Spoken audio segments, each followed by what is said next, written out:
Hey guys and gals, one of the big deals in fishing nowadays is obviously tying braided line to monofilament line or fluorocarbon line or fluorocarbon coated line, some other type of line, or even if you're just tying a heavy line to a lighter line, like tying fiberglass, fluorocarbon to fluorocarbon, monofilament to monofilament or whatever. But one of the big deals is tying braid, because we use braid mostly on spinning reels nowadays.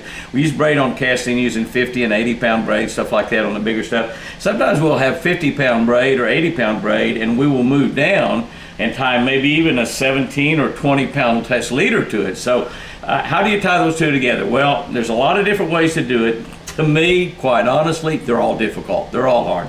A double uni seems to be the best, and I don't tie it very well. I don't tie it real pretty, but I'm going to show you how to do it, because it is probably the simplest to remember to learn how to tie when you're out there fishing. And I normally tie a fairly long leader just because of the fact that I want to use up that leader. But if you get hung up, a lot of times you'll break it, and it'll break right up close to the knot. The knot won't break. A double uni is a good knot. It holds in there really, really well. I'm going to show you how to tie that. All right, here we go. I've got over here, I've got some 50 pound braid. I've got some 20 pound. And 20 pound, and this is what you tie a lot of times if you're flipping. You got heavy stuff. Now you want to take the line and you like one going one way and one going the other. Now I just happen to have the braid over here. It doesn't matter what you start with. I've got the braid. I'm going to go from this right hand side, and you're going to come over here with the braid. I'm simply going to make a loop. And now one of the problems I have a lot of times is not making a large enough loop. So make a loop over here where you've got both the monofilament line or fluorocarbon, whatever you got, and the braid in your hand. I'm going to come over here and I'm simply going to wrap this. And my fingers don't operate as good as they did 30 or 40 years ago, but I'm going to wrap that. I'm going to go inside that loop. Come around here, I'm going to go inside the loop. I'll get around here to get it with my braided line. And we'll go around 6 or 8 times. 4 times really is usually plenty. I'm going to come around here, go around that, go inside the loop. And this is the problem I have because I can't get a real good hold of it. And come around again and go around. Now when you go in there, you see I'm using that other finger to kind of push that through that loop. Now a lot of guys will simply hold it with 2 fingers and go around, but it doesn't matter how you do it. Once you've gone 6 or 7 times, then take the end that you're going through the loop with. Now let it go there. And you're going to pull that tight. I'm going to pull that tight and see what's happening. You're making a single uni knot. Exactly what you do is make a single uni. Now I'm not going to tighten that down real tight. And now if you want, you can just switch around, which is the easiest thing probably to do. Switch around so you're going the same direction. And now that's the only advantage of that. You can turn around and do it on the other side. It doesn't matter. And now again, I'm going to make a loop. If you need more line, you can always pull more line out. I'm going to simply make another loop there. Now I'm going to pull this where I'm holding both lines, and I'm going to do the same thing. I'm going to go in here. I'm going to wrap that. Probably all you need to do on your monofilament end is 4 loops.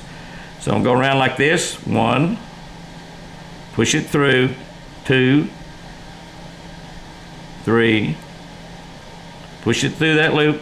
Now you don't have to push it through. A lot of people will use 2 fingers over here and get a hold of it and then simply stick their fingers through the loop and get it. 4 times is plenty on your monofilament. You can go 5 or 6 if you want. If you don't have enough courage to believe you can tie a good knot. And then again, you see how that knot? Now again, I'm not going to cinch that down too tight.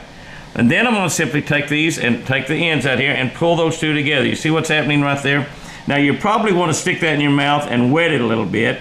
I'd wet all the knots, all 3 of them really. I didn't do that because I'm showing how to tie. But you see what's happening there? It's simply going together. Very nice and pretty and easy. Now I'm going to get over here and pull it real tight. Real tight, as hard as you can pull. Now, you've got a really small knot there. Now, here's where a lot of people make a mistake. You want to cut these tag ends off as close as you can. I'm telling you guys, don't leave anything out there. Get your pliers down close to the knot.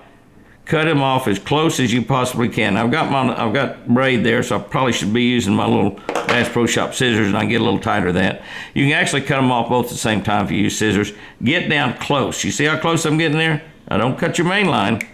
Get down close because you want a small knot. Now that knot will not come loose. You want that knot to be as small as possible to go through your guides. Now I left a little tag there. I'm going to cut that off a little bit more.